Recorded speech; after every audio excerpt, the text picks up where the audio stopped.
มีวิธีใดที่สิสื่อสารเพื่อให้เกิดทุกๆคนได้รู้ธรรมเห็นธรรมตามความจริงใดก็สิสื่อสารออกทุกรูปแบบบ่ว่าสิเป็นกราบกลอน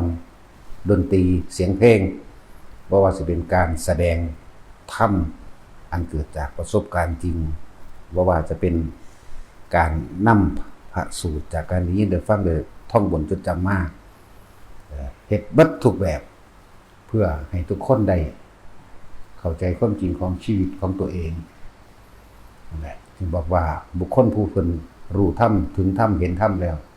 เพิ่นจึงหลับใส่ธรรมทรงต่อธรรมนำสู่มวลหมู่เวนยสัตว์ทั้งหลายเฮ็ดเบิดทุกแบบที่เฮ็ดอยู่เดี๋ยวนี้ก็ดีเอาทุกรูปแบบมันเห็นความจริงหลายอย่างแล้วมันก็เกิดความเมตตาสงสารในหมู่สัตว์ที่พากันหลงไปตามภพต่างๆนะตามภพเปลี่ยนรูปเปลี่ยนร่างตามการกระทำคือกรรมของตนเองบ่แม่นแค่นี้เด้มันธรรมดาเด้ที่รู้ๆมากเห็นมากแต่ว่ามันบ่อาจสามารถที่สินำภาพหรือนำสิ่งเหล่านั้นออกมาแสดงให้ได้ซื่อๆเด้แต่ว่าสิ่งเหล่านี้จะต้องรู้เขาโดยตนเองเห็นด้วยตนเองจึงพยายามสื่อสารทุกรูปแบบโดยบ่แค่ไผเลยบ่สนใจไผอีกสนใจแต่ว่ามันยังมีคนที่น้อมนำเข้าไปฝึกหัดปฏิบัติตนเองเขาไปรู้เขาไปเห็นโดยตนเองตามสิ่งที่เฮาได้แนะนำบอกหรือจากการจดจำมาเมื่อนั้นแหละนำไปบอกเอาบัตทุกแบบสื่อสารด้วยเสียงเพลงเป็นธรรมะเพื่อให้เกิดความสะทกสะท้านสะเทือนใจมื้อนี้ก็เฮ็ดนะด่าก็ด่าย่องมีบ่มีบ่ตัดสินมีบ่บ่ย่องบ่จักคนอย่าลืมเด้อคำสรรเสริญเป็นดุจดั่งยาพิษเข้าใจว่าล่ะคำสรรเสริญเปรียบดั่งยาพิษเด้อนั่นสั่นแหละตามแบบพระพุทธเจ้าล่ะเราจะขนาบแล้วขนาบอีกโดยไม่ทำกับพวกเธออย่างทนุถนอมเข้าใจว่าล่ะบ่ทนุถนอมนะได้ก็ได้บ่ได้ก็ตายเกิดใหม่ไปหาผู้ใหม่ยังสั่นเด้บ่ได้ว่าสิอ่อนน้อมปอบประโลมกับกองกันกิเลสตัณหาอุปทานไผเด้ยังสั่นล่ะเฮ็ดเบิดทุกรูปแบบทุ่มเทให้ทุกคนได้ทางได้ฮู้ได้เห็นแค่เฮาอ่านได้จดได้จำมาเรียนบาลีแปลได้ก็สร้างแปลก็แปลจากแปลได้มาหมายถึงเขาจะเอาประสบการณ์เขาจะเอามาเขียนลงซื่อแต่ผู้นั้นสินำมาจดจำเพื่อสิถากถางผู้อื่นนั่นเฮ็ดจังได๋ก็สร้างถากเข้าไปตัวเองก็บ่บรรลุนะด้อยค่าคนอื่นก็ด้อยเข้าไปตัวเองก็บ่บรรลุดอกแต่แน่จริงบรรลุให้เขาเบิ่งดูพวกเข้าใจว่าตัวเองจำมาได้หลายๆแล้วเอานำมาบอกคนละเรื่องกันเลยกระจอกนะที่เฮานิยมชอบพวกที่เขาป่าเขาดงพวกนี้ได้ของแท้ได้ประสบการณ์จริงหิวจริงร้อนจริงหนาวจริงหวาดกลัวจริงเอาตนเองเป็นที่พึ่งจริงพวกนี้พวกซ้ำนั่นแค่เขาบอกเนี่ยเอาพระรัตนตรัยเป็นที่พึ่งเด้อพุทธธรรมสงฆ์เด้อแต่ประสบการณ์จริงเขาเป็นสู่ป่าสู่เขาสู่ที่เปลี่ยวป่าซ่าทำเงื่อมผาลงห้วยลงหนองคลองบึงนั่นแหละคือของจริงประสบการณ์จริงชีวิตของเขาเองธรรมะแท้ๆอยู่ที่โตเขาไปประสบเองรสแห่งธรรมเขาสัมผัสเองสั้นจังว่าออกพรรษาแล้วหรือหลังปีใหม่จังอยากให้ไปธุดงค์จังไปป่าไปเขาได้นะสั้นผู้ที่เข้าใจว่าตัวรู้นั่นคือผู้หลงถึงสั่นหลงว่าแต่ของรู้โดยไม่รู้ว่าแต่ของหลงพวกนี้ จ จังว่าถ้าพวกเฮากับผู้ฮู้ไปเห็นเองเฮาสิเห็นทุกข์ในตนเองส่วนเที่ยวจาริกไปตามป่าตามเขาต่างๆถ้าไปกับหมู่4-5 องค์หรือ2ก็ตามมีความกังวลเลยห่วงกันนั่นนี่แต่ไปหลายก็มีเรื่องหลายนั่นแหละเรื่องมากสั้นแต่ถ้าโสไปผู้เดียวล่ะนั่นแหละบาดนี้มันอยู่ในหมู่มันก็เวลามันก็บ่ทุกข์เข้าไปถึงแก่นมันได้จริงดอกอาจสิเมื่อยอาจสิล้าอาจสิเถียงกันไปทั้งนั้นทั้งนี้ดีกว่าแบบนั้นแบบนี้นะจะไปคนเดียวจริงๆแล้วโอ้ยลองเบิ่งแน่บาดนี้บ่มีเพื่อนไม่มีใครเลยให้พึ่งพาอาศัยกันเดี๋ยวว่าเอามาป้องกันความกลัวกับตัวเองแม้นระลึกถึงพระพุทธธรรมประสงค์อย่างก็แล้วแต่บ่อาจสามารถสิหายออกบ่ได้ด้วยความกลัวบ่ธรรมดาเด้นั่นแหละบทคำว่าตนเป็นที่พึ่งของตนจะเกิดขึ้นในขณะที่ประสบการณ์ตัวเองนั่นแหละโหนึกถึงผู้ใดกับความยากก็มีเหมือนเดิมบ่มีผู้ใดมาป้องกันความกลัวให้กับเราได้เป็นจังซั่นเลยพึ่งตนเองของแท้ว่าลมหายใจนั่นแหละคือตนเองแล้วก็หลายอย่างที่ยังแต่ผู้ใดย่อมถวายชีวิตแก่ธรรมแก่ความจริงย่อมถวายชีวิตแก่ความตายให้ตนเองนี่แหละบ่ให้ไผหรอกบ่ถวายไผเด้เพื่อเอาตัวเองเข้าไปแลกกับมันแลกกับความจริงแลกกับทุกข์ที่ตัวเองกำลังเป็นทุกข์อยู่ทุกข์เวลามันบาดกลัวคั่นครามสยดสยองเนี่ยนั่นแหละแลกกับตัวนั้นแลกเพื่อสิให้มันล้างความกลัวออกซื่อคนที่ตัดสินใจไปผู้เองได้นะถือว่าก็ในระดับหนึ่งนะดีถือว่าดีในระดับหนึ่งกล้าโซตายได้นะอะไรเป็นสั้นแต่ไปผู้เดียวได้มันบ่มีผู้ใดให้นึกถึงอยู่รอบข้างเด้ที่นึกถึงผู้อื่นมันก็กันกลัวไม่ได้คนอยู่รอบข้างเพราะสิกันเป็นที่ซอยเหลือกันก็บ่มีมันเลยเป็นการช่วยตนเองตนพึ่งตนได้บาดคำเข้ารู้ทั้งคิดออกทั้งนอกคิดถึงพระพุทธคิดถึงคาถาบทนั้นบทนี้ทำคิดถึงพระสงฆ์องค์นั้นองค์นี้ที่เคารพก็บ่เพิ่นก็บ่ไปป้องกันอีหยังให้ได้บาดนั่นแหละลมหายใจนั่นแหละเป็นที่พึ่งนั่นแหละคำว่าพึ่งตนพึ่งธรรมเกิดเด้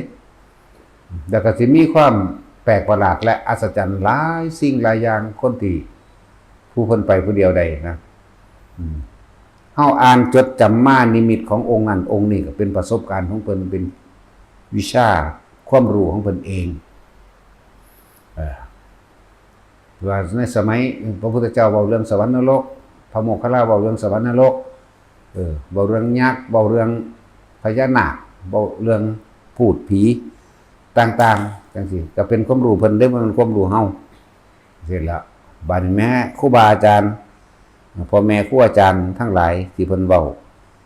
โปรดเอาเทวดามั่งโปรดเอาพญานาคมั่งไปโปรดเอาสัตว์เดรัจฉานมั่งเอาคนอยู่หั่นอยู่นี่หรือมีประสบการณ์รู้เห็นผีกองก้อยประสบการณ์รู้เห็นนั่นนี่ก็เป็นความรู้เพิ่นเด้บ่แม่นของเฮาเด้แต่ว่าผู้ใดนำชีวิตตนเองออกเพื่อให้พ้นออกจากความยึดมั่นถือมั่นเลยพ้นออกจากตัณหาอุปาทานพ้นออกจากทุกข์ก็คือตัณหาและอุปาทานนั่นน่ะทุกข์ก็ดีต้องผ่านความหวาดกลัวความตายนะมั่นใจนั้นตนเองนะมั่นใจนั้นเองออกบินเดียวเลยหลายองค์ประสบพบเห็นแน่นอนแนวเรานี่นะแต่ออกผู้เดียวเลยแน่นอนเห็นอยู่แล้วของแปลกประหลาดนั่นแหละต้องอาศัยกายกับวิเวกจิตกับวิเวกกายวิเวกหมายถึงบ่มีหมู่บ่มีพวกอยู่เพียงลำพังแต่เพียงร่างกายตัวเองจิตกับวิเวกนะคือมันคิดพึ่งผ้าผู้ใดบ่ฮู้บ่เห็นบ่กันกลัวได้แล้วก็พึ่งความรู้สึกนึกคิดของตัวเองเลยนั่นแหละ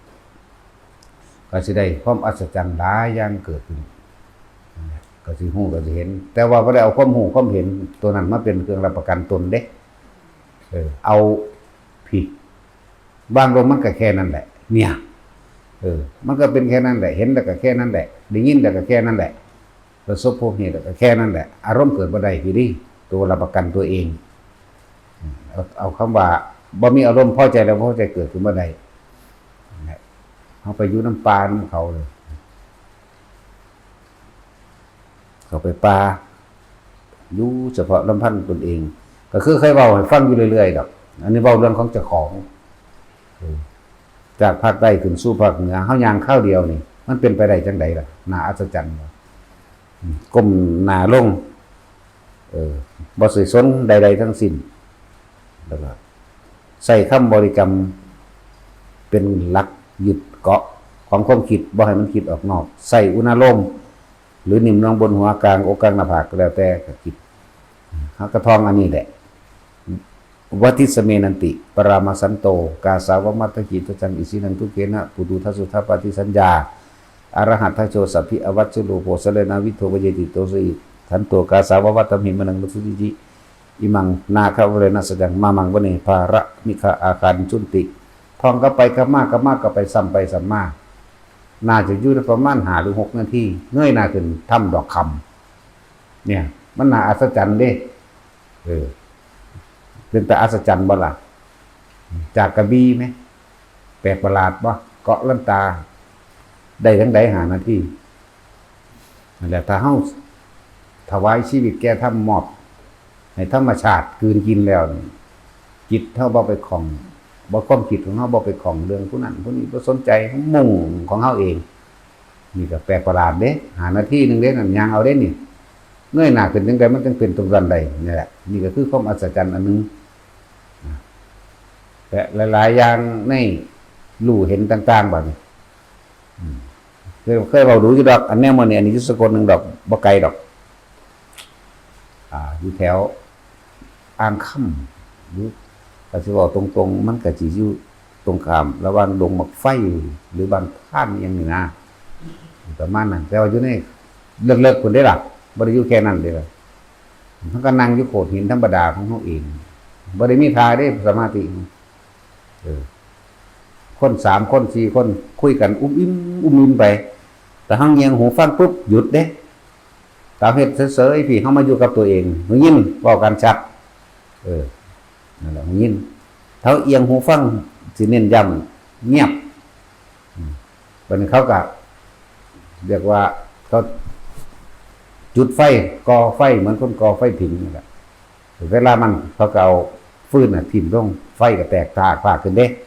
เขาฟืนเขาเติมฟืนจุไฟเติมฟืนนั่นแหละเติมเชื้อฟืนคว้าเข้าไปก็ไฟก็แตกขึ้นก็เดี๋ยวเห็นชัดเจนได้ประมาณ100 เมตร100 เมตรเสียงเขาเว้ากันกับหูยินแต่ว่าบ่รู้เรื่องหรอกแต่หูยินว่าเขาเว้านะพอเขาจุไฟเติมเชื้อไฟเชื้อฟืนนี่คว้าก็เห็นเลยนึกสิย่างไปหาเขา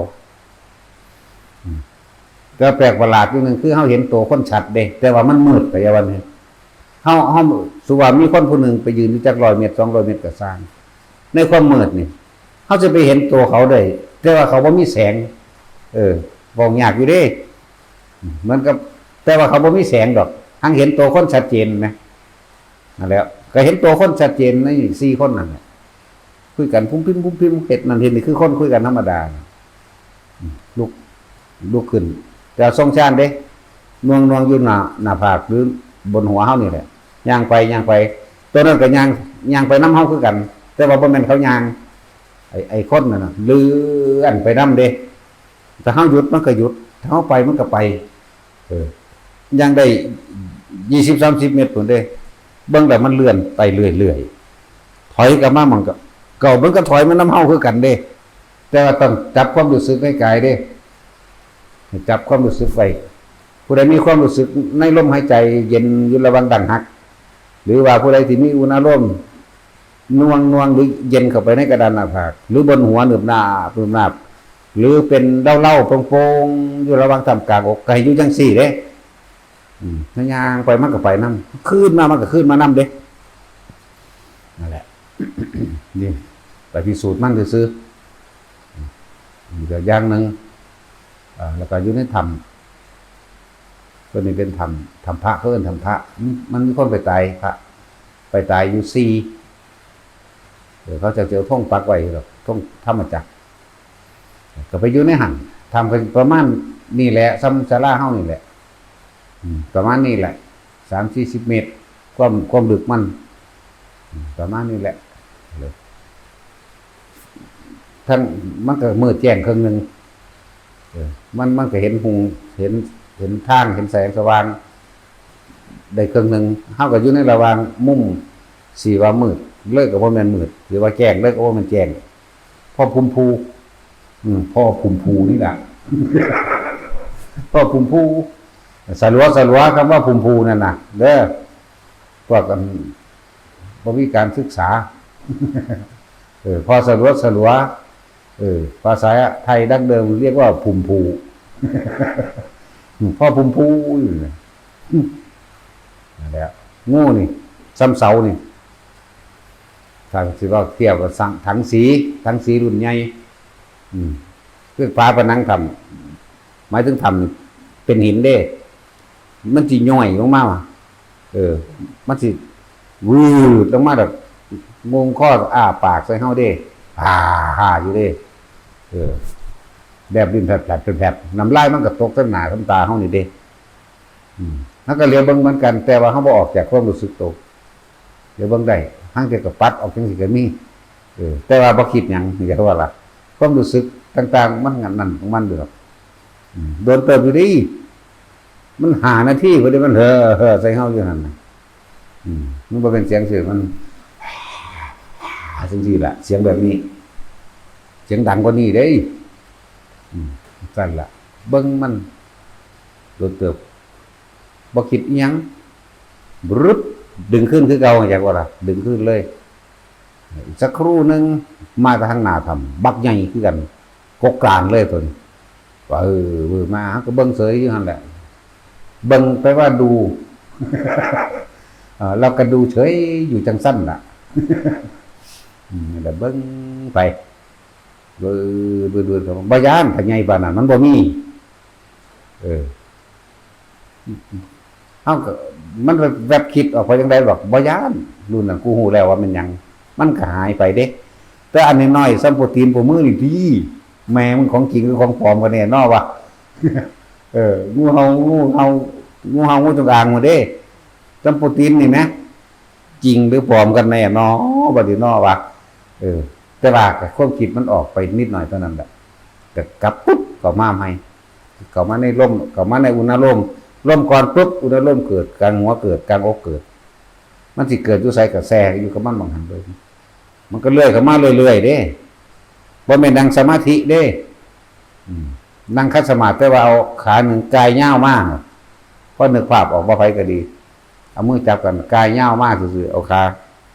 กายข้างยาวมาโลดนะมาฮอดมันก็ไตเฮาโลดเด้มาขึ้นมากับไตมาน้ำขานี่แหละเกี่ยวหุ่นเกี่ยวพี่แลนไปแลนมาน้ำขาเฮานี่บ่ได้ห่มผ้าจีวรเด้ผ้าปกไหล่ซื่อๆเด้มีห่มแบบเคยห่มมันแหละผ้าปกไหล่ซื่อๆแล้วก็พันขึ้นมาข้อนี่นึงเด้มันก็เกี่ยวหุ่นเกี่ยวพี่แลนเข้าไปไล่น้ำแอวเฮาเอาหัวสุกเข้าไปตามขี้แห่เอาหยังไปเกี่ยวไปหมุนไปไต่ขึ้นไปตามบ่าตามข้อขึ้นไปหัวเกี่ยวทั้งหัวเนี่ยก็ลงมาได้บัดนี้ก็ไปซื่อๆได้ล่ะบ่เป็นหยังแต่ที่สำคัญคืออย่าออกจากความรู้สึกในกายจิตหนึ่งเพ่งอยู่ในอารมณ์ความรู้สึกที่เป็นหนึ่งอุเบกขาเรื่อยๆอย่าแทรกแซงอย่าหาเหตุผลกับว่ามันมาหยังงูแต่ว่าทั้งสี่แหละนั่นแหละมันก็ไปมาใหม่เรื่อยซ้ำแขนก็มีซ้ำขาก็มีแต่ใหญ่อีหลีบ่ย่านเพราะว่ามันบ่มีมันเป็นของล่มมันเป็นงูล่มนั่นซะความคิดแต่ว่าน้อยก็บ่ย่านแต่ว่ามันแค่ออกไปคิดจักหน่อยซื่อๆนิดหน่อยว่าแม่มึงบัดนี้ของจริงหรือของปลอมเนาะนะทั้งบ่คิดว่ามันสิมากัดหรือบ่กัดแค่นึกกันนั้นได้แล้วรีบกลับเข้ามาล่มปั๊บเลยขึ้นหัวหน้าล่มขึ้นหัวปั๊บตอนนั้นนั่นแหละเฮ็ดเบิ่งนี่ตั้งหากประสบการณ์ต่างๆนี่ตั้งหากเป็นของแต่ค เป็นรถแห่งธรรมของเฮาเอง เป็นปัญญาเฮาเองเป็นความเพียรเฮาเองความอดทนเฮาเองมันบ่ได้อยู่ในตัวหนังสือนั่นเพิ่นบอกทางเพิ่นแบบแนวทางก็คือวิริยะขันติสัจจะอธิษฐานเมตตาอุเบกขานั้นเป็นคำแนะนำเฮาซื่อๆเด้นวิริยะแท้ๆเบิ่งมึงสิเพียรพยายามอยู่แค่ไหนมึงสิประคองสติตัวเองมีความภาคเพียรมีความอดทนมากเพียงใดทั้งนี้ทั้งหากล่ะบ่คิดออกเบิ่งมันสิคุ้มให้อยู่ในร่มบ่อย่างอยู่ในอุณโลมบ่หั่นน่ะนี่ล่ะวิริยะเทิงขันติคือเวลาโง่มันมาไต่เนาะขันติบ่ล่ะอดจนบ่คิดน่ะสั่นไปเรื่อยนั่นแหละห่วยอยู่ทางอีหยังบัดแม่น้ำสารวินบ่หรืออีหยังล่ะงูสั่นๆก็มีเด้ว่าเดียวแต่ว่าใหญ่ๆใหญ่ซ้ำขาโต้ยล่ะรู้จักขาโต้ยบ่เด้อบัดนี้นะขาโต้ยก็คือขาอ่อนสั่นแล้วมันก็เกี่ยวเฮาพอดีห่มเฮาไว้นี่นึงแหมแต่สิห่มในวงเป็นวงห่มเฮาไว้นี่เหลื่อมยุบๆอยู่นั่งก็นั่งคัดสมาธิธรรมดาเด้บ่ได้เป็นนั่งทาใดได้มื่นตาโกโลอยู่นั่นแหละรับตามันก็เห็นรับตาก็เห็นมื่นตาก็เห็นพวกนี้วันใหญ่สำคัญนี่แหละแต่ว่าดำมันหมุนว่าปากกับก้นมันมากับหางมันจดกันเด้มันก็เป็นเลื่อมลึดของมันเองแหละเลื่อมออกดูอันนี้เว้านี่เว้าให้ฟังนี่หมายถึงว่าเฮาอยู่ไสเครื่องอยู่เฮาอยู่ไสบ่ได้เว้าให้ไปสะออนแนวประหลาดเด้เว้านี่หมายถึงว่าไม่คิดปรุงแต่งในสิ่งที่เห็นนี่เอานักปฏิบัติล้วนๆเด้นี่เว้าอยู่เนี่ยนี่นักปฏิบัติต้องควบคุมความคิดเจ้าของให้อยู่กับลมให้มีสติรู้อยู่กับลมอยู่กับความรู้สึกตัวเท่านั้นเด้บ่ได้ว่าสิ่งเหล่านั้นเป็นของวิเศษเด้บ่ได้ว่าให้ไปเห็นแนวมันนั้นเด้มันก็อยู่มันก็เหลื่อมเด้สิว่าดำก็บ่แม่นสิว่านิ่มคืออยู่สิว่าฟ้าเลยก็บ่แม่นสิมันเป็นยุบยับมันเป็นเลื่อมมันเลื่อมยุบยับนั่นแหละเบิ่งมันก็หมุนมันเลื่อนเคลื่อนตัวนึงอ้อมเฮาแล้วตัวนี้บ่ได้หมายเอาสิ่งแปลกประหลาดมาเป็นแนววิเศษเด้จักว่าล่ะอันนี้เฮาหมายถึงว่าเฮาบ่คิดสิ่งเหล่านี้สิปรากฏเกิดขึ้นนะเว้ยนี่มันเล่ข้างก็สิบอกว่าหยังบึงบ่น้องบ่บึงใหญ่ๆบ่ตูมขึ้นมื้อนั้นอันนี้เล่นบักยางใส่กันเลยเด้บ่แม่นนั่งบ่แม่นหยังเด้แต่ว่าเฮาเดินเฮาก็เดินส่งชาติของเฮาเองหยุดกึกมันตุ้มขึ้นเลยน้ำนี่แตกตุ้มขึ้นบักสูงเด้บ่ธรรมดาเด้5 เมตรพุ่นละเด้อแล้วก็เป็นคนใหญ่ลุกขึ้นจากน้ำคนก็อยู่ห่าง5 เมตรลุกขึ้นมาจากน้ำบักใหญ่ดำขึ้นเลยย่างสวบมาหาเฮามันก็เป็นคือกลุ่มควันดำๆอะไรแต่ว่าเป็นโตคนก็แล้วมาหอยก็หมุนวื้อมาใส่เฮาเลยเด้มันก็นิ่งคือกันบ่ได้คิดอีหยังนั่นแหละเขาเดี๋ยวแปลงกายเป็นดวงไฟบักใหญ่สัมผัสลมพุ่นล่ะไฟวืดไปวืดมาวืดเข้ามาหาเฮามั่งวืดถอยขึ้นไปมั่งนี่แหละสติคำว่าสติพวกเราสิอยู่ไสซึ่งหมู่ไปทุดงค์เที่ยวนี้ถือว่ามีผลดีมากในพระภิกษุเฮาเองที่ออกไปหาประสบการณ์ด้วยตนเองถือว่ามีผลดีมากหลายองค์อยู่นะที่เขามาเว้าให้ฟังแน่นั่นแหละ2 องค์ที่เว้าให้ฟังนั่นแหละอันใดก็สร้างมาเป็นคือหลวงพ่อเว้าเบิดสิ่งที่หลวงพ่อเว้ามาก็เห็นอีกเนี่ยครับว่ามันแม่นความหลวงพ่อเบิดทุกอย่างเวลาใดก็ช่างที่ท่านย้ายออกจากกายเวลาเฮาเอาความคิดหรือความรู้สึกออกจากกายเวลานั้นเท่ากับท่านย้ายที่ทุกข์นั่นแหละอันว่าเรื่องผีอยู่อันบักใหญ่คึมลึมนั่นแล้ว จะสิวางได้แล้วเขาก็บ่ได้กำหนดอิหยังสิว่ากำหนดหรือบ่กำหนดก็บ่แน่คือกัน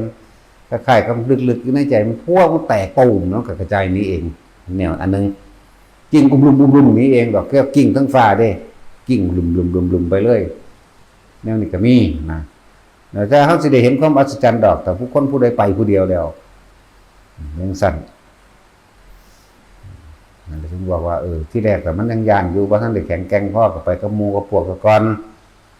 เขาจะพึ่งอยู่ห่างกันถ้ามันย่านเดี๋ยวมันสิวิปลาสแนวมันนี่สติวิปลาสเห็นสำคัญผิดว่าเป็นของจริงได้เบิดอย่างว่าล่ะไปแสงซ้ำกำปั้นซ้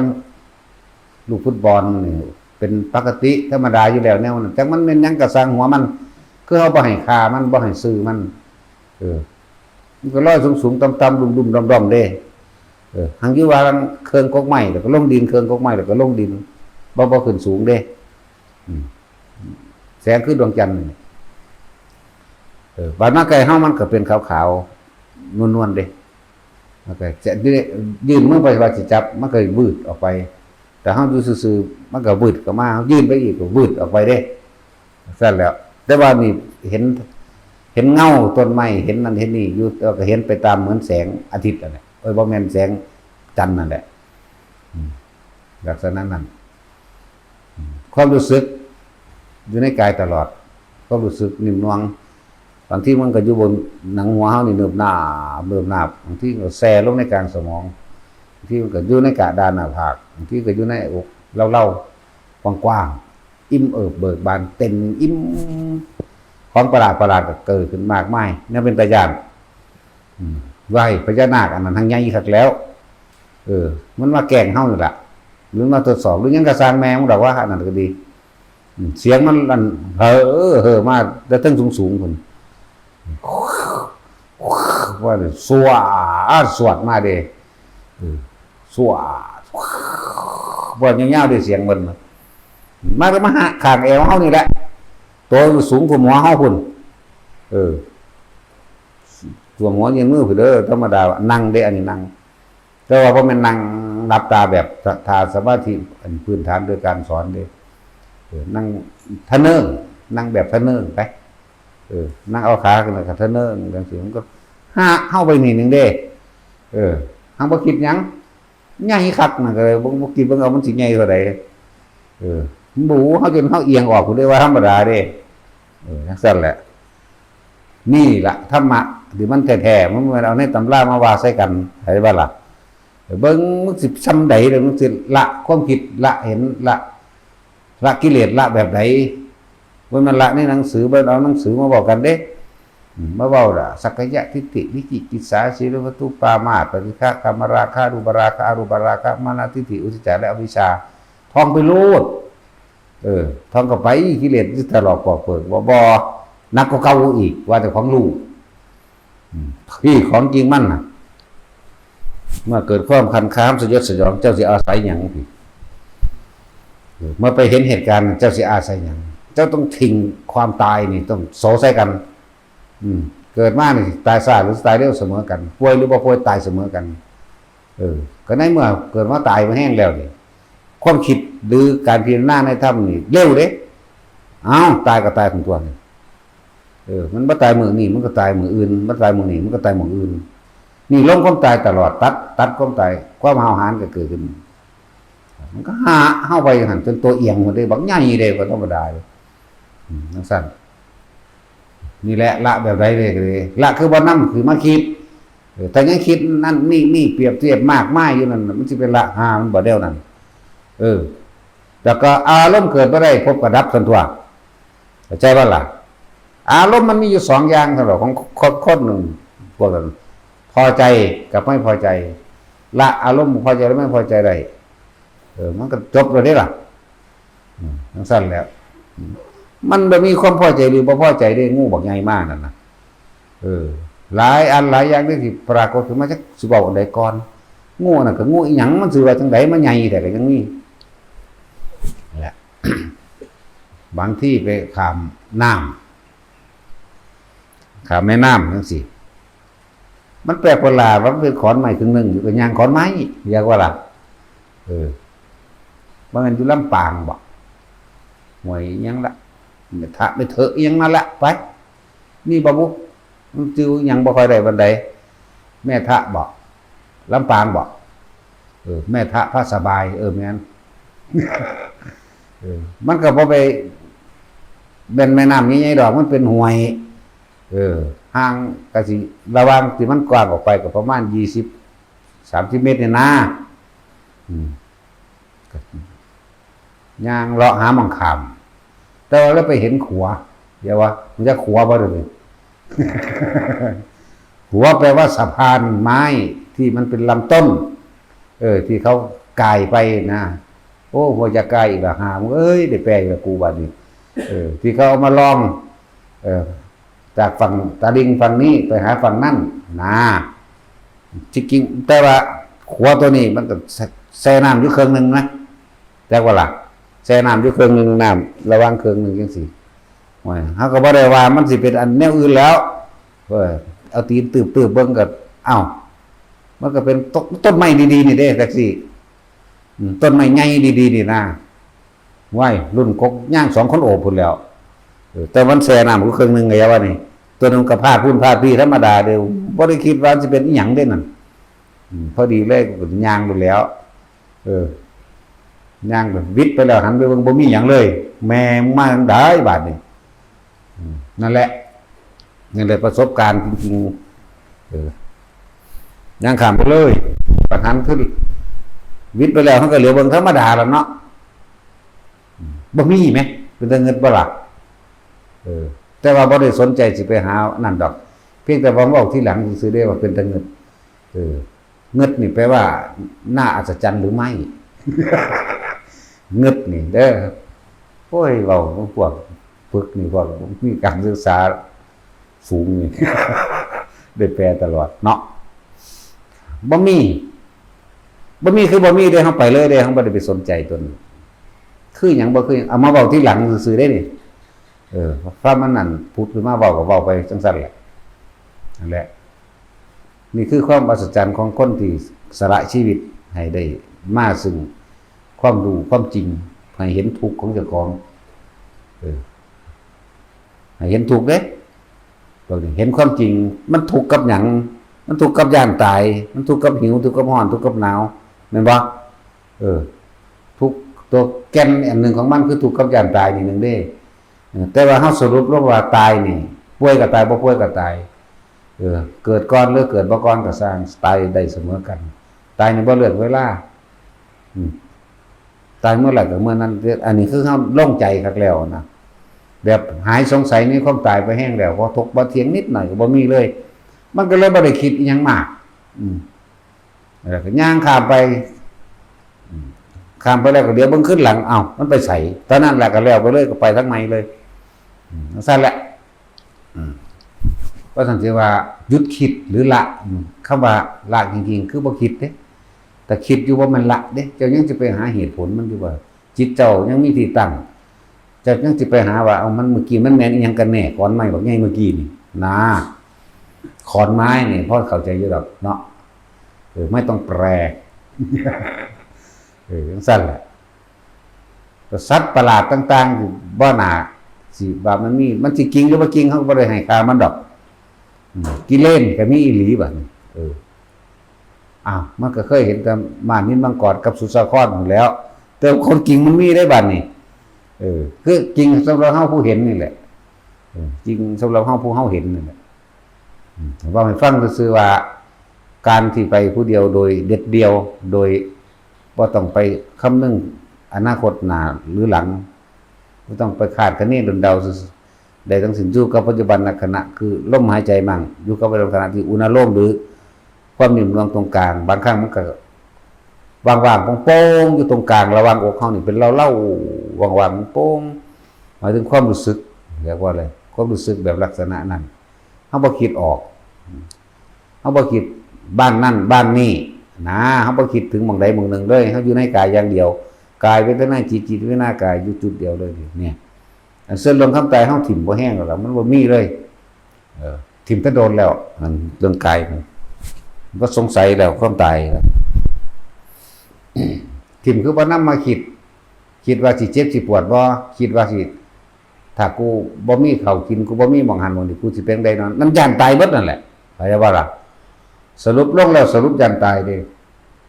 บ่คิดพร้อมหันหรือไปข้างหน้าอย่างเดียวนั่นแหละมันบ่นำเข้ามาคิดแล้วเรื่องสักกายทิฏฐิที่เถอะอยังนั้น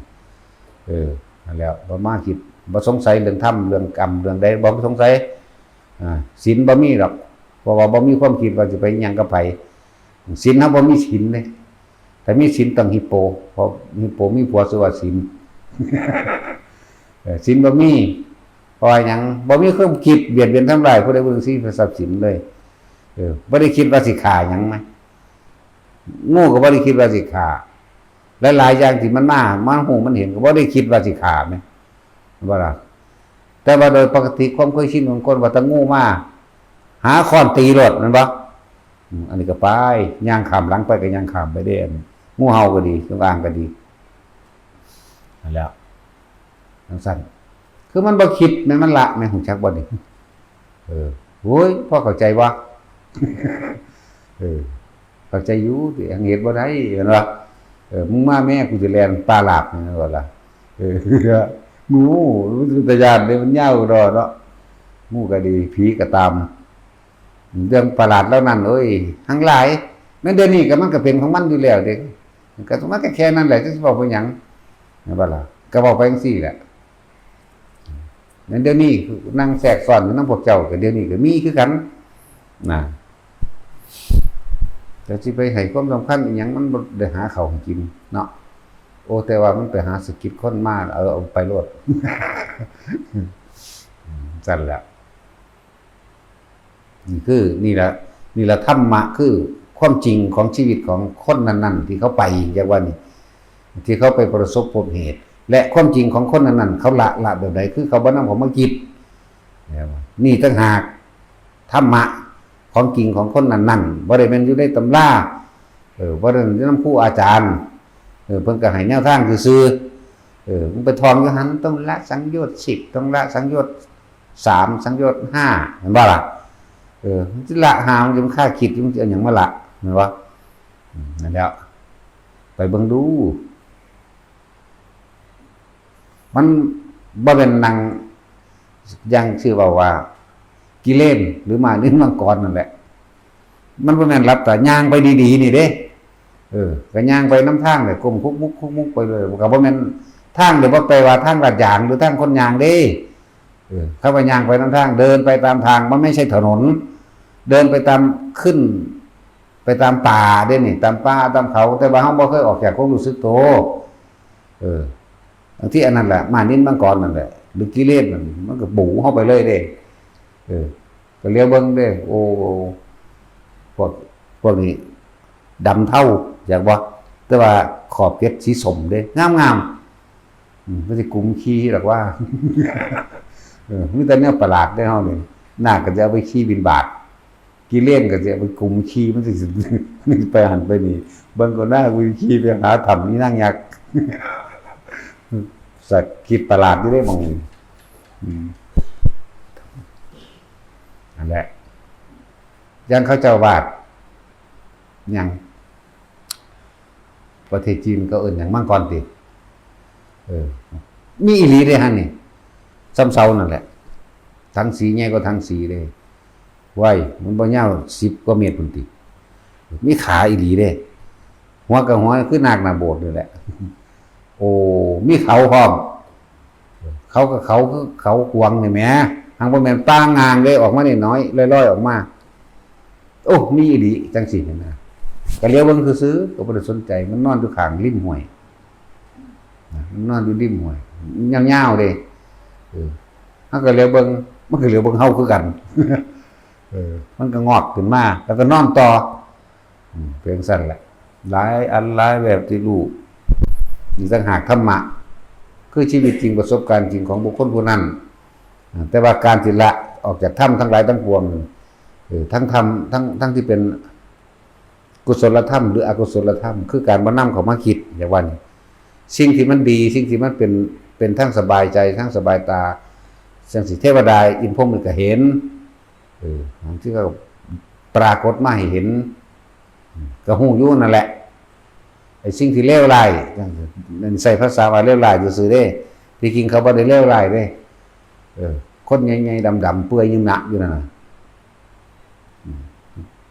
ก็ใหญ่กว่าคนธรรมดาทั่วไปจักหน่อยแต่มันสูงกว่าเฮาก็สูงจัก2 เมตรนี่ไปยืนเปื่อยซึมซึอยู่จังซี่แหมก็เลี้ยวเบิ่งแต่เวลาสิ่งนั้นกระทบเข้ามาปุ๊บเฮาก็สิรู้สึกว่าคือเฮาก็มีอีหยังในเหล่าว่าของเฮาอย่างมันเป็นวงๆไว้พอกระทบตัวนั้นปุ๊บตัวนี้ก็ออกแสงเด้จังซี่ก็มีแล้วตัวนั้นก็บางที่เขาก็ปลิวหนีเองแต่บางที่ก็นั่งลงเด้บางตัวก็นั่งลงนะแล้วก็เริ่มรู้สึกว่าเขาอิ่มเอิบอย่างของเขานั่นแหละสิก็มีจังว่าเว้าสิ่งเหล่านี้ความอัศจรรย์ต่างๆของประหลาดเพิ่นเอิ้นนิมิตอันนั้นอันนี้นั่นแหละมันก็มีอยู่จริงๆแต่ผู้ใดสิได้ความอัศจรรย์แท้จริงอยู่ผู้เดียวไปผู้เดียวไปแบบบ่ต้องไปคิดพอว่ากูสิตายหรือบ่ตายเด้บ่ต้องไปสนใจไปแบบบ่ต้องไปคำนึงว่าสิกินน้ำใสสิกินข้าวใสเด้สิอาบสิเข้าห้องน้ำห้องในแปรงแขวแปรงฟันดูใสบ่ต้องมีแต่ลมหายใจโลดอัศจรรย์ต่างๆก็เกิดขึ้นเองครับแล้วก็หลงป่ามันนี่บ่ต้องย่านตายมันมีผู้เบิ่งให้อยู่แล้วล่ะมันมีดอกลูกะภูมะมื้อนี่พระองค์พระอินทร์มันก็เบิ่งอยู่หั่นแหละบุคคลที่ลงแค่ความตายแล้วบุคคลบ่ได้สนใจว่าสิตายด้วยวิธีเหตุใดบ่คิดถึงความเจ็บความปวดยังพร้อมหมดปัจจุบันมันสิไปอิหยังกระดอกมันบ่มันสิไปฆ่าไผเป็นจังสิบาปเนาะก็ของลมเองมือเอาเองกันเท่านั้นตัวแล้วหลงป่าหรือหลงหยังก็แล้วแต่3 มื้อ4 มื้อ5 มื้อเขาฮู้จักอยู่ดอกร่างกายสิไหวหรือบ่ไหวนั่นน่ะเขาฮู้จักโพดเขาอาจสิมาเป่าหัวให้หรือลูกจากหน้าผากลงหาตีนหรือลูกจากท้องลงไปก็แล้วแต่ฟื้นขึ้นมาดอกพวกสลบบ่นอาหารก็บ่ต้องย่านนะมันถึงขีดมันมีผู้ไปใส่ให้ผีหรือคนก็ไม่รู้ไม่สนกินได้กูกินอย่าว่าล่ะซั่นแหละคนผู้นี้ต้องเอาความตายมอบให้กำทำมาคือความจริงเกิดมาตายบ่ได้มอบให้ไผมอบการถวายชีวิตแด่พระพุทธเจ้ากับธรรมกันเดียวกันเฮาเรียกว่าธรรมนั่นบ่ล่ะบ่ได้หมายถึงตัวบุคคลเด้ผู้ใดเห็นธรรมบนนั้นเห็นเล่าก็เห็นตาเห็นธรรมเป็นความเป็นเช่นนั้นบ่มีความขัดแย้งกับสิ่งเหล่านั้นอีกแล้วไปถ้าคนมันหิวมันสิตาย4 มื้อ5 มื้อเขามันมีดอกผู้พาออกจากป่ามาพอได้เห็นชาวบ้านนั่นสิเห็นแบบนิมิตหรือว่านิมิตก็สร้างถึงเวลานั้นขับขันนั้นมันเป็นไปของมันเองดอกที่สำคัญคือเฮาลงกับความตายแล้วที่สำคัญของเฮานี่คือบ่เอาหยังอีกแล้วนะนั่นแหละนี่คือที่สำคัญของเฮาคือศีลนี่แปลว่าบ่มีความคิดเบียดเบียนทำลายอีกแล้วนี่แหมนี่ก็เลยว่าบ่มีศีลมันซื่อลือรู้จักซื่อลือบ่เนาะเอาอีกแล้วตัดสินยากกว่าอีกแล้วข้อยบ่น่าเว้าแล้วซื่อลืออยู่นะแต่ว่ามันเฉยแบบไม่คิดไม่นึกนะเฉยแบบไม่นึกไม่คิดนั่นแหละเรียกว่าซื่อลือแล้วมื้อนี้ก็มีตอนเริ่มต้นแรกมันก็ตื่นเต้นเป็นธรรมดานั่นแหละแต่ว่าฝึกทำไม่บ่อยทำไม่มากแล้วก็เกิดความเคยชินไปบ่อยๆไปเรื่อยๆของมันเกิดความเคยชินกับสิ่งอัศจรรย์ประหลาดเหล่านี้ครับเน้นย้ำประสบการณ์ของผู้ไปปฏิบัติอย่าออกจากกาย1ลมหายใจเขาบอกกายนี่ก็แม่นลมหายใจคือกายแล้วในกายอันนึงแล้วอย่าออกจากความรู้สึกเป็นเวทนาในเวทนาก็อยู่ในกายอีกอันนึงเหมือนกันควบคุมจิตคือบ่ให้คิดออกไปหาสิ่งอื่นให้อยู่ได้เฉพาะกายเวทนาจิตหมายถึงลมแรงแห่งความรู้สึกในตัวเองอยู่กับสิ่งนี้หนึ่งได้ล่ะนั่นแหละหลายอย่างที่ปรากฏเกิดขึ้นมานะ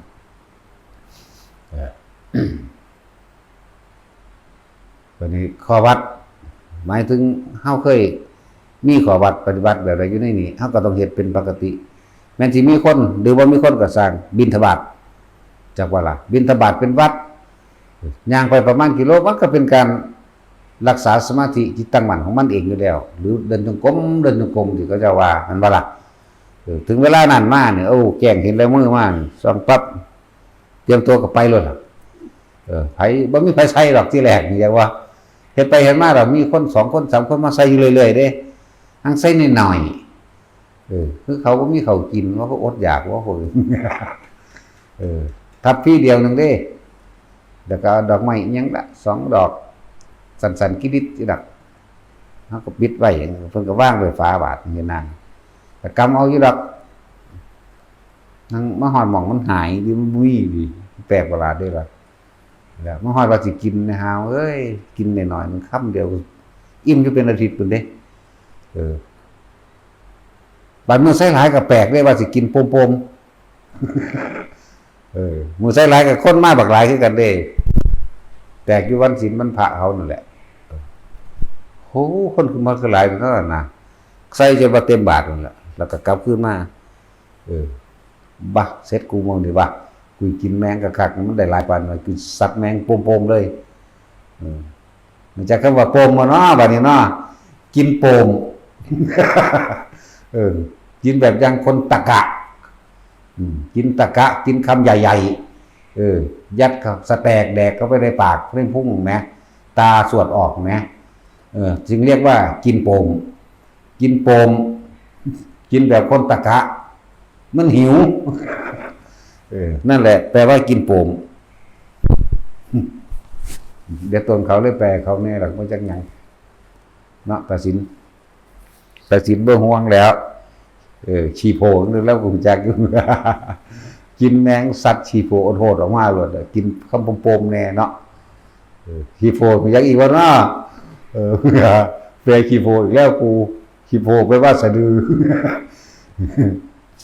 ใช่แล้วว่าสิกินแมงพุ่งกลางเลยนะมันเต็มบาทเด้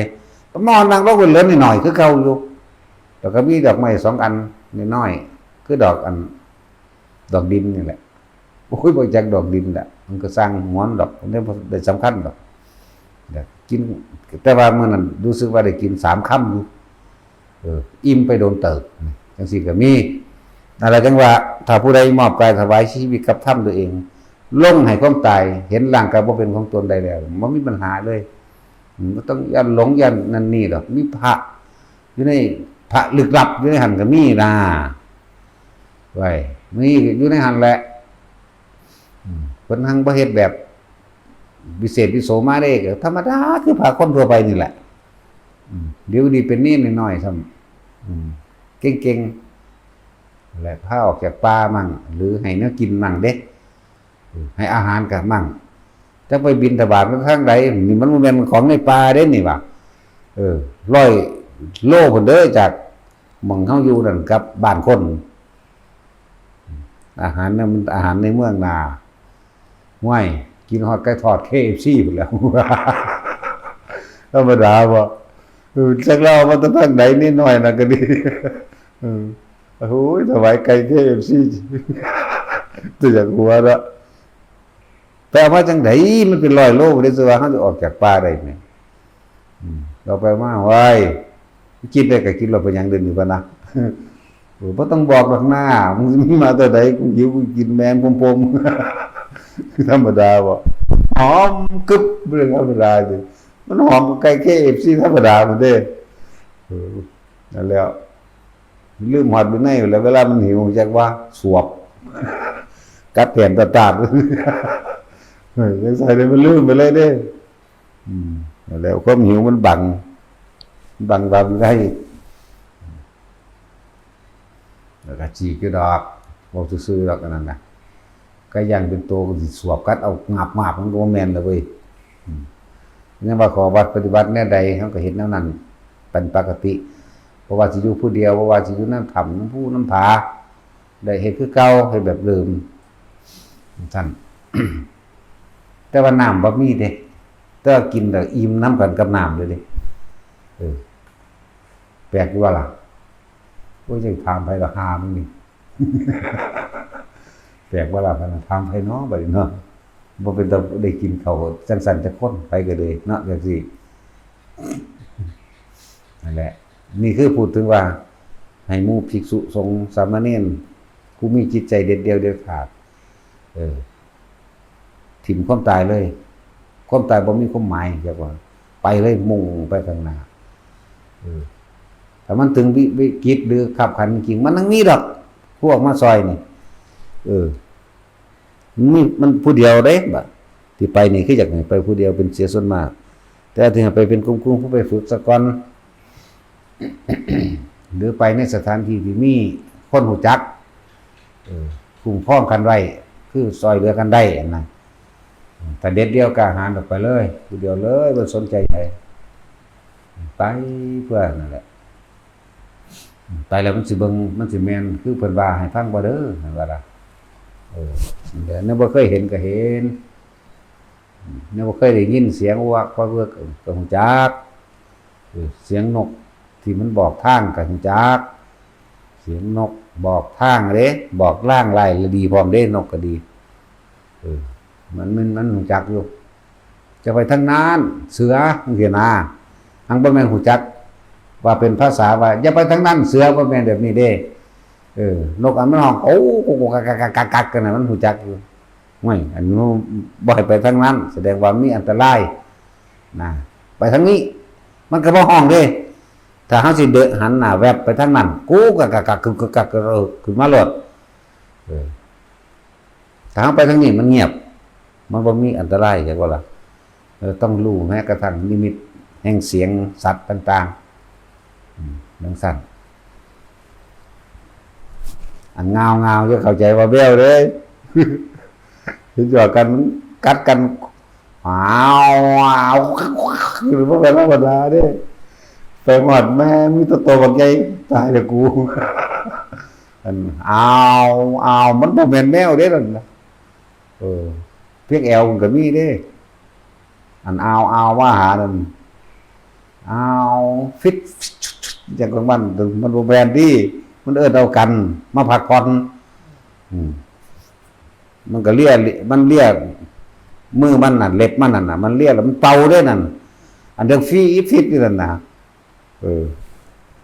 นั่นแหละนี่คือประสบการณ์นี่คือธรรมะจริงๆของเฮาเองละมันใดละก็คือบ่นำเข้ามาคิดบ่สงสัยใดๆทั้งสิ้นสิไปหาเหตุผลหลายหรือดีกับผีกับปลากับคนกับสัตว์กับบ่มีนี่ละนั่นละคือบ่คิดแต่คิดว่ามันละมันบ่ได้สนใจแล้วเรื่องตายนี่จักว่าละหรือว่าละบาดบ่ได้ทองเด้กายไม่ใช่เราไม่ใช่กายเวทนาไม่ใช่เราไม่ใช่เวทนาสัญญาไม่ใช่เราไม่ใช่สัญญาสังขารไม่ใช่เราวิญญาณไม่ใช่เราเราไม่ใช่ไม่มีในวิญญาณเอาแล้วก็ไปแต่มึงทองจนว่าเลือดดังแตกออกคุณถึงมันค่าคิดดีว่าดีจี้ว่าไรกันเนาะคิดหาตัวชื่อเอาจำเอานั่นแหละชื่อก็แปลว่าจำนั่นแหละโอ้ยจะเป็นอยากน้ำคำแปลนี่คือแนวทางหรือไงกำลังใจผู้คนไปแล้วเพิ่นก็ฮู้เห็นเหมือนกันนั่นแหละถึงสิบ่ตรงกันเป๊ะๆมันก็เหมือนกันนั่นแหละนี่แล้วของโลกทิพย์ก็อาศัยจิตที่มันว่างมันจะเห็นได้ปฐมชาติดูได้ถ้า1 ทั้ง 2 ทั้ง 3ได้เบิดนี่แหละบางอย่างเขาก็ปรากฏขึ้นให้เฮาเห็นเพื่อสิยังก็ว่าไปขอส่วนบุญหรือบอกบ่ให้เขาไปใกล้ในสถานที่นั้นๆก็ปรากฏขึ้นมาให้เห็นเด้จังซั่นแล้ว บ่ให้ไปยุ่งย่านไปแย่งเอาทรัพย์สมบัติเขาในธรรมก็มีในศาสตร์ปรักหักพังต่างๆเหมือนกับของโบราณบ้านเมืองโบราณเก่าๆก็มีแต่ก็บ่สนใจบางหม่องก็เดินจงกรมไปแล้วบัดเดินอยู่ที่เด้เดินจงกรมบ่ได้ไปจับบ่ได้เอาขวาพุทธซ้ายโทเด้ตะกี้ขวาพุทธซ้ายโทอยู่จังว่ามันก็พัฒนามาเอาจุดเดียวหรือเอาจิตเดียวให้ได้น่วงอยู่หน้าผากมั่งหัวมั่งหน้าอกมั่งเดินไปเดินมาหันหน้าหันกลับมานี่ปึ๊บผู้หญิงคนนั้นไปอุ้มลูกน้อยใส่แอวไหมแล้วจัก เบิ่งเฮาอยู่บัดนี้บ่ปากเด้อีห่างก็เลยมันก็อุบลูกมันก็เว้าคือกันเด้ลูกมันก็ปองเฮาไหมมันพอตอนมันปรากฏขึ้นมาให้เห็นเนาะมันเฮาย่างไปทางอื่นมันอยู่ทางหลังเฮาก็เห็นเด้แปลกว่าล่ะคือเฮามี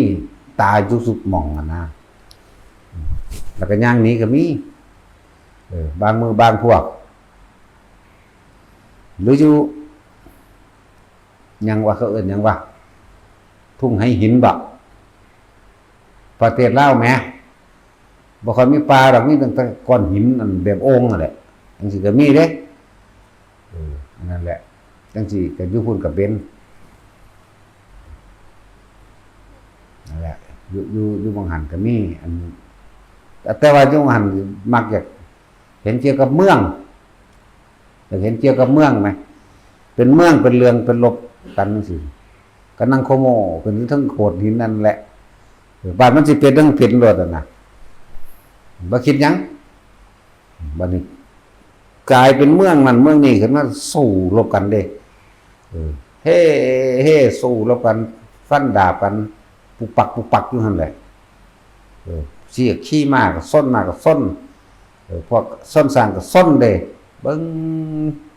ตายเป็นกองตายกันเป็น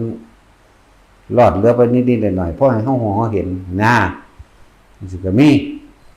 แต่ว่าบ่คิดเด้ให้จำไว้ดีๆอยู่ในความรู้สึกเห็นเนี่ยก็สร้างบ่คิดเลยว่าเลื่อนว่าสักแต่ว่าเห็นหรือเห็นเฉยๆได้ไหมโดยไม่ต้องคิดต้องนึกได้ยินเฉยๆได้ไหมนี่โดยไม่ต้องนึกต้องคิดบ่มีความคิดอีหยังว่ามันก็เห็นแต่เสียงเขาฆ่ากันเสียงก็ฆ่าคนก็เห็นฟันกันข้อขาดหอบดาบพุ่งเหลาใส่กันมื้อนี้มีเบิดก็เบิ่งอยู่ซั่นแหละนี่เด้มันเป็นคือเฮาเบิ่งกันเดี๋ยวนี้นี่เด้มันเป็นแบบนี้เด้บ่อันเขาเจ้าเทียบว่าบางครั้งเหมือนกับในหนังก็เทียบมันบ่ฮู้ว่าสิสื่อสารว่าจังได๋ดีว่าล่ะถ้าสิเว้าแล้วเหมือนกับเฮาเห็นกันเดี๋ยวนี้ล่ะเป็นเรื่องเป็นเล่าฆ่ากันบังอยู่นี่ธรรมดาบ่ฟันแขนขาขาดออกฟ้องมาหาเฮาพร้อมนะแม่งฟ้องแต่สิเอาอีกแล้วญาติภาษาฟ้องแล้วฟ้องแปลว่ากระเด็นเขาฟันสู้รบกันเนาะเมื่อจับดาบก็ถูกตัดแขนพร้อมกับดาบเมื่อนั้นกำดาบฟ้องมาหาเฮาเรียกว่ากระเด็นมาหาเราเก่งเลยว่ากูนี่แปลคำว่าฟ้องก็ได้ฟ้องมาหรือกระเด็นมานั่นเองตุกใส่เฮาอย่างเด้ล่ะอยู่ทุ่งไหหินอันนี้ทุ่งไหหินนั่นแหละข้ามทางใดมันนั่งตะขี่เรือเขาข้ามนั่นแหละทางบ่แม่นเรือยนต์เรือพ่นพายมันอยู่แถวยังปากขาดไหมปากขาดข้ามอยู่แถวปากขาดมันใกล้ๆอยู่บางหันเขาก็ถามมันหลวงพ่อไปพุ่นก็ไปว่าขี่เรือไปน้ำเขาแล้วข้ามไปนั่นแหละก็ไปภูเขายังละก่อนจะภูเขายังเราไม่รู้จักมันบ่จื้อหรอกแต่ว่าเลี้ยวเบิ่งนั่นเลี้ยวเบิ่งทางน้ำบ่มีคนพายเรือแต่ว่าล่ะจังซี่บ่มีเด้แต่กูก็ขี่เรือคือเรือคนหาปลานี่มั้ยนั่นแล้วไปจังซั่นแหละบัดยามสิข้ามก็มีผู้มารับคือเขาเด้หากว่าแม่นผู้เก่าเป็นผู้ใหม่จังซั่นแล้วหลายอันหลายอย่างนี่คือประสบการณ์นี่คือธรรมะนี่คือรสแห่งธรรมนี่คือความสิวิไลแห่งธรรมที่ความจริงที่พวกเฮาไปสัมผัสเอาเองแต่ว่าเฮาไปถือเอาจากอย่างจังซั่นล่ะเป็นบ้านเป็นเมืองเคยว่าอยู่เรือนหินสู้รบกันธรรมดาแต่ฮู้อยู่ดอกบางทีก็เป็นเมืองของเจ้าชัยเชษฐาธิราชย้ายออกมาจากทางลำพูนลำปางย้ายต่อสู้รบกันตาย45 ปีมื้อนี้ล่ะก็ฮู้อยู่อีคำเพิ่งถือใจของเราเนาะว่าคำพึ่งเอิ้นหยัง นั่นแหละกลางคันกลางเรื่องล่างสังก็มีหรือเห็นหัวการก่อสร้างพระเจ้าองค์ตื้อองค์ใหญ่องค์ดำมันน่ะนี่ก็หูเห็นแล้วก็มาสร้างพระธาตุบางพวนแล้วก็เกี่ยวกับเรื่องพระสุขพระใสพระสุขพระใสพระเสาเป็นเรื่องเป็นเล่าไปเด้จากแล้วมันคือตำราอยู่บ่ฮู้เด้อันนั้นท่านก็บอกไปตามเฮาเห็นเท่านั้นเด้ฮู้หรือบ่เห็นบ่สำคัญแม่งอย่างดอกเนาะเป็นเรื่องเล่าต่างๆเป็นมากตัวนี้สู่รบปรบมือกันแล้วตักบาตรทั้งเมืองแล้วมาสร้างพระธาตุบางพวนหรือมาสร้างนั่นแหละหลวงพ่อองค์ตื้อลูกสาวตั้งแต่กับพากันสร้างพระสุขพระเสาพระใสอย่างนั้นแหละอย่างสั้นเป็นเรื่องเป็นเล่าจบเป็นฉากๆแต่ว่าสิ่งเหล่านี้เร็วเลยเร็วคำว่าเร็วนี่ปักถือว่ามันพอหน้าที่หรอกมันหลายภพศาสตร์เลยแต่ที่มันรึกไปนานๆมันสิวางเลยมันเร็วอ่ะอยู่เขาใหญ่มาจากคุณมาจากพี่นะทั้งคุณละเชียงใหม่เชียงรายลำพูนลำปางสู่กันกับพม่าตาขาวขามไปตั้งเมืองญี่ปุ่นตั้งชื่อพระชัยเชษฐาธิราชนี่แหละสิก็มีกับพ่อรู้ยุคนั่นแหละหลายอันไปบางหม่องเขาพวกเก่าๆมาก็ดีใจมาจับมากอดแข้งกอดขาหมู่พวกส่วนพวกเป็นข้าทาสบริวารกับหมอบลงเด้อย่าว่าแท็กซี่เขานั่งงามเด้พวกเวลาเขาจะนั่งจังซี่เด้จากวันนี้เขานั่งแบบนี้เด้นั่งพับเพียบแต่ว่าเขาหมอบจังซี่บ่กล้าเหลียวเบิ่งหน้าแปลกประหลาดบักหลายเลยนั่นแหละมือเขาก็แต่แม่นทางทั้งนี้เขาก็เอียงสิบ่กล้าเบิ่งหน้าเวลาเว้านำก็บ่เบิ่งหน้าเฮาเด้แต่พวกเบิ่งหน้าเผินๆก็มีคือสิหยดใหญ่อยู่มั้งจังนี่แหละคือประสบการณ์ซื่อๆดอกเป็นสิ่งที่ผ่านมาแล้วบ่มีอะไรเกิดขึ้นเดี๋ยวมันก็ผ่านไปบ่มีอีหยังจีรังอย่างยืนบ่มีหยังแน่นอนสุดท้ายแล้วมันก็แค่ผ่านไปตายเนาะไปตายนึงได้บ่มีหยังดอกจังว่าสิ่งใดสิ่งหนึ่งเกิดขึ้นธรรมดาสิ่งก็ดับเป็นธรรมดาบ่ควรก็ไปยึดมั่นถือมันบ่ควรสิไปอาลัยอาวรณ์กับภาพนิมิตต่างๆนางฟ้านางสวรรค์หมู่นี้ลอยลงมาเพื่อหลายๆอย่างนั่นแหละหรือหมู่นาคแปลงเป็นคนขึ้นมาเอาแนวมาถวายเป็นพุทธังว่าคือเขาถวายดอกไม้แล้วก็ลูกแก้วตาแมวธรรมดานี่แหละก็บ่พิเศษวิโสหยังก็มีจังซี่ก็มีนะหลายอย่างอันนี้อยู่พระบาทบุบกใกล้ๆกับหินหมักเป้งหลวงปู่ตื้อแล้วก็วัดยังอรัญญบัณฑิตหลวงปู่เหรียญอันบ้านนั้นบ่นั่นหลวงพ่อก็เอายางสติ๊กใส่หัวหายิงนกอยู่หลวงพ่ออันวัดพระบาทบุบกกันนะห้อยก็บ่ใหญ่ดอกแค่ศอกนี่แหละนี่แล้วแต่เพิ่นสิเฮ็ดดอกนั่นแหละก็ไปเห็นพวกรุ่นนั่นแหละหลายๆอยู่แต่ว่าผู้มันเป็นหัวหน้า2คนมันขึ้นมามันก็เอาลูกแก้วมาให้ก็เลยว่าอันท่องบ่มีบ่หั่นนะอันแนวอื่นบ่ได้บ่อันนี้มันขายบ่ได้เด้โลกบ่นุเขาบ่เอานะเอามากสิฟาดทิ่มเด้ว่าจากแพงๆนี่แล้วจากตลกกับเขาอยู่คือกับเป็นจังซี่แหละเว้ากับมันก็ตลกคือกันนี่ก็ให้ฟังว่าบ่มีคือเจอเหตุการณ์ใดก็ตามนิมิตภาพนิมิตเสียงนิมิตกลิ่นเฮาบ่ควรสิเข้าไปหาเหตุผลกับมันคือเฮาบ่ต้องไปหาเกิดขึ้นจากสิ่งใดร้ายหรือดีผีหรือคนคือบ่มีคือบ่คิดนั่นเองใช่ป่ะล่ะบ่คิดหยังเบิ่งก็ฮู้ไปเห็นไปนั่นนี่ไปอันที่เขาแหวกอันนั้นอันนี้เบิ่งตามเมืองของเขาก็มีเด้แหวกเฮาก็สิกับจินตนาการว่าอันนี้แหวกออกจังซี่เด้ของเฮาแหวกมันคือว่าไปเห็นโดดเด้มันว่าไปเห็นโดดไงมันก็นั่งขมออยู่กลางๆเฮานั่นแหละ แบบนั่งนี่แหละแต่เฮาก็ยืนอยู่สั่นนั่นแหละ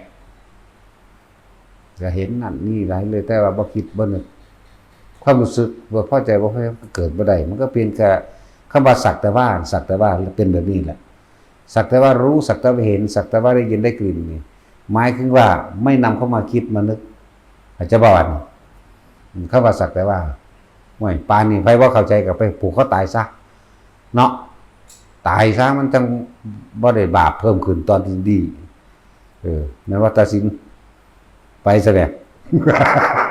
บ่แล้วของเข้าใจอยู่เว้ยสิไปเฮ็ดหยังเนาะนี่ให้ความรู้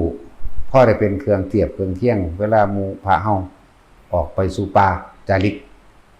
สู่ป่าสู่เขาสู่ถ้ำหรืออยู่ในโดนลำพังผู้เดียวบ่ต้องกลัวบ่ต้องย่านมันมีมาแล้วเฮาเป็นมาแล้วล่ะแนวมื้อนี้ว่าสิตายบ่ตายดอกมันมีอยู่ในหั่นแหละผู้ซอยสิหลงทางก็บ่หลงดอก4-5 มื้อสิ่งสำคัญสิหลงทางหรือสิตายหรือสิย่านหรือหยังก็แล้วแต่อย่าออกจากกายอย่าออกจากลมหายใจเข้าใจบ่ล่ะตั้งอยู่ในลมเลยตั้งอยู่ในอุณาโลมก็ได้อุณาหรือความรู้สึกที่มันเกิดขึ้นระหว่างทำกลางอกลงลวงๆโปร่งๆจิตเบากายเบาก็ว่าไปมันเป็นภาษาซื่อดอกจริงมันยังสิวางได้ล่ะมันกวงมันอิ่มเอิบมันก็บอกบ่ถึงบอกถ้าภาษาบาลีได้ว่าชาบัคคุโรปิติปราโมทย์เกิดขึ้นในทุกตั้งมั่นในระหว่างนี้จริงๆจังซั่นแหละฮู้หยังเห็นหยังมันก็บ่คิดบ่นึกอย่างนั่นละเข้าใจบ่ล่ะบ่แม่นมาพากันท่องเอาผิดวินัยตรงนั้นตรงนี้พระอะไรพูดไม่เพราะนั่นล่ะกูก็เฮ็ดแนวเพราะๆให้ฟังแล้วเด้อล่ะเพลงกูก็เฮ็ดเนาะมึงฟังมาล่ะลูกก็อีห่านั่นว่ากูเว้าบ่ม่วนกูร้องเอาเลย เดี๋ยวก็ว่าร้องเพลงอีกแหละเนาะคือว่าแล้วว่าเมื่อมีคนสร้างก็ต้องมีคนทำลายเมื่อมีคนยกย่องก็ต้องมีคนนินทาเหมือนกันเนาะเมื่อจะคันธประสาทบ่คันธประสาทวิชากาบกรฉันกรงการดนตรีศิลปะนาฏศิลป์ต่างๆอันใดมันใส่เป็นสื่อสารให้เกิดเด็กรู้ความจริงโดยธรรมะได้เฮ็ดแมงเบิดล่ะว่าล่ะเฮ็ดเบิดเฮานี่เบิดแนวเฮ็ด เฮ็ดเบิดแต่ว่าบ่ทันได้เบิดแนวเฮ็ดดอกมันหลายอยู่เฮ็ดก็เพื่อสิให้ได้รู้ในธรรมแห่งตนเองบ่ได้หยังดอกแต่ด่ามากกูก็ด่าเก็บกว่าอีกว่าคำด่ากูสะสมมันหลายสงไขแล้ว นาฏศิลป์ฝุ่นจกเอาหมดลูกมันออกมาด่าก็ได้ หมดลูกพอบ่ลูกแบแล้วไปจกก็ว่าบ่ต้องมาเว้าสุภาพกับกูเด้พระอะไรพูดพระพูดแต่เรื่องใต้สะดือแมงเบิ่งหีก็คัก คุณล่วงเข้าไปในหมดลูกก็ได้ตัวฮอดปีกหมดลูกทั้งสองพุ่นเนาะแต่สิขวานรังไข่มันออกมาก็ได้ตัวดึงเบิ่งแม่กับกู แล้วนี่ต่างหากการละคือการบ่นำมาคิดแต่คิดไม่ใช่ละที่มีอารมณ์ก่อเกิดใช่ป่ะถ้าคิดที่ไม่มีอารมณ์อันนั้นเราเรียกว่าสังขารุปเปขายานรู้สิ่งต่างๆนี่ก็เป็นไปทั้งเบิดเหมือนแค่ว่าเครื่องปรุงแต่งประกอบประดับกันขึ้นแต่ก็พังตะไลเท่านั้นเองอาสวะมันก็สิ้นถือว่าไม่มีอารมณ์ที่ยังไปคล้องอยู่บ่คล้องกับมันใดเลยทั้งที่สิ่งนั้นมีอยู่ฝึกหัดดัดตนไปก็ดีทุกคนได้เบิดนั่นแหละจะไปเยอะจะไปรักการยังมันมากหลายแบบภิกษุนักบวชนี่หูยธรรมดาบ่การสิเข้าไปอยู่ป่านั่นว่าล่ะบ่โสบ่ใส่จริงๆบ่รอดเด้แล้ว นั่นจะมีแต่หลักการควบนั่นควบนี่หลายต้องถิ่มความตายลงไปแล้วก็มุ่งหน้าเลยมุ่งหน้านี่มุ่งหน้าลู่ลมบ่แม่นมุ่งหน้าไปลู่จุดหมายต่างๆแล้วก็จะไปใส่เหตุผลใดๆทั้งสิ้นหยังก็มันเถอะ พอแก้วสิไปแบบใดก็สร้างที่ป้าใดได้ทำใดเขาทำใดหรือน้ำใดก็สร้างดินน้ำไฟลมหยังก็ตามลมหายใจพวกแก้วสำคัญสุดลมหายใจสำคัญที่สุดแล้วฝึกหัดทุกคนมันฝึกได้อยู่แล้วเกิดยังขึ้นกลับมาล่มเรียกว่าที่เบาอยู่เรื่อยๆเด็กคำว่าเกิดยังขึ้นเมื่อมันบ่ทันได้เกิดหรือมันเกิดครั้งหนึ่งสองครั้งมันคิดว่าท่านก็มีคนเนาะประสบการณ์มันหน่อยมันเรียกว่าชินอุ้ยผีเฮ้ออยู่นี่บ่คิดแต่เองได้แต่คิดมันก็ย่านพันตัวเนาะก็ของยินซื่อๆนี่นั่นแหละจึงว่าฝึกไปซะก่อนหรือว่าอย่างนึงเพิ่นว่าหาพรรษาก่อนนึงไปก็หมายความว่าฝึกซึมซับเอานิสัยและความรู้ต่างๆบ่แม่นว่าไปตามกิเลสเจ้าของแค่อ่านมานิดๆหน่อยๆหรือได้ยินได้ฟังมานิดหน่อยจะพากันบรรลุล่ะเนาะอย่านะพว